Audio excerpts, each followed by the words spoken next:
Semua agama mengajarkan kebaikan, tetapi belum tentu semua agama mengajarkan kebenaran, gitu.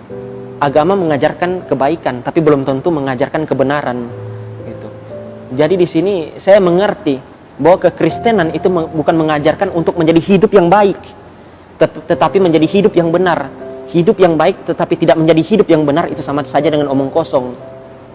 Kita hidup berbuat baik, melakukan amal ibadah, melakukan sedekah apapun itu, tapi hidup kita tidak benar di hadapan Tuhan, itu kosong. Jadi saya belajar bahwa di sini kehidupan benar itu lebih penting daripada kehidupan yang baik. Karena dalam kekristenan kita diselamatkan bukan karena perbuatan baik kita, bukan karena amal ibadah kita, tapi kita diselamatkan karena kasih karunia. Makanya saya menerima Yesus, karena saya sadar diri saya nggak sempurna. Mungkin ada dosa yang tidak saya sengaja lakukan, iri hati, pikiran apapun yang melenceng dari firman Tuhan itu sudah dosa, walaupun kita nggak sengaja. Makanya saya sadar,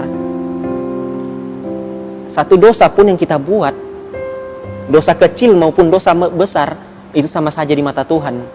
Gitu. Makanya saya takut ketika saya baca di Titus 3 ayat 5.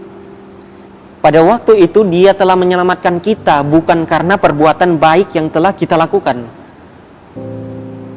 tetapi karena rahmat-Nya oleh permandian kelahiran kembali dan oleh pembaruan yang dikerjakan oleh Roh Kudus. Segala sesuatu kita diselamatkan bukan karena perbuatan baik. Kita mau usaha, mau mengusaha keselamatan kita, kita mau memanjat untuk masuk surga, Tuhan nggak bisa disogok dengan perbuatan amal baik kita, gitu loh. Saya bilang, Tuhan, saya mau masuk surga, saya berbuat baiklah, saya sembayanglah, saya mau memberi sedekah. Oh, nggak bisa. Ajaran kekristenan bukan kayak gitu. Keselamatan itu diperoleh karena kasih karunia. Tuhan nggak bisa disogok. Karena Allah orang Kristen itu nggak bisa disogok. Lo mau sogok dengan perbuatan baik, lo mau sogok dengan amal ibadah, itu nggak bisa. Keselamatan terjadi ketika lo mengaku Yesus sebagai Tuhan dan Juru Selamat. Karena kalau engkau nggak mengaku Yesus sebagai Tuhan dan Juru Selamat, engkau nggak selamat. Karena pribadi Allah itu dalam Yesus. Kalau engkau nggak mengaku Yesus, engkau menyembah Allah yang salah. Pemikiranmu terhadap Allah, pemahamanmu terhadap Allah melenceng ke kiri, melenceng ke kanan, bukan Allah yang lurus, gitu.